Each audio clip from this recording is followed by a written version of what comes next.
La Fundación Caminantes Sin Fronteras trae el segmento educativo Voces de la Conservación de la Biodiversidad en el Pueblo Agua. ¿Sabías que la paloma perdiz purpúrea se distribuye en regiones de Ecuador y Colombia, principalmente en las estribaciones andinas y zonas cercanas a la costa pacífica? Protejamos las estribaciones andinas. Salvemos el hábitat de la paloma perdiz purpúrea en Ecuador y Colombia.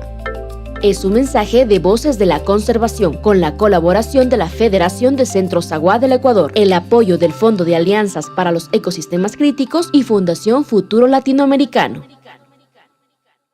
Fundación Caminantes Sin Frontera Karamdi, Urusa Kamdamisna, Pitpara Kuiragin Suashpa, Puebla Wagin. Pinat Kish, ya purpuriane, Naitmati su Ecuador gin, Cara, Colombia gin. Angotne tuyengal pula andinagin, Cara, Costa Keshamal. Kuiragi ashayengal pula rusandineras, Chagurdiñachen, ya purpuria wayel. Ane masakainami Pitpara Kuiragin, Yen Wendu, Fecaigasa, Cara, que Wendu, Fondo de Alianzas para el Ecosistema Críticos, Cara, Fundación Futuro Latinoamericano.